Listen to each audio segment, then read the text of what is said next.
Good morning everyone!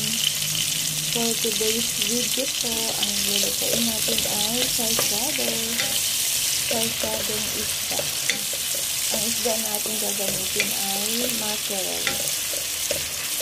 Palalambutin lang muna natin yung ating kamay.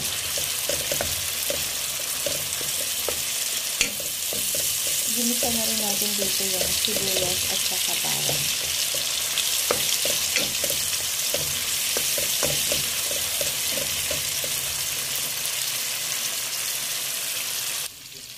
Ayan, nilagay na natin yung ating mackerel fish.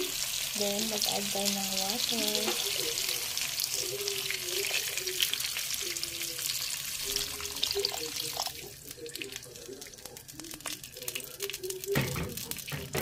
Tansyahin mo lang po yung water.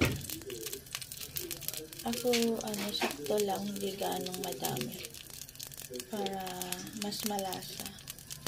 Then, mag-add ako ngayon ng sili.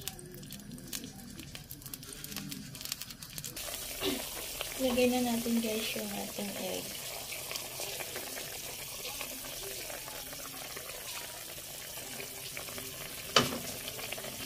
Then, wag muna natin hahaluin. Then, mag-add tayo ng onion leeks.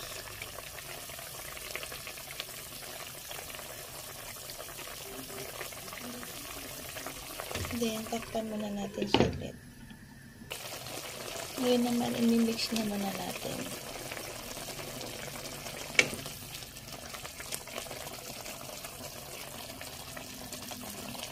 Ayan. 2 eggs lang po yung nilagay natin dito mga kapatid.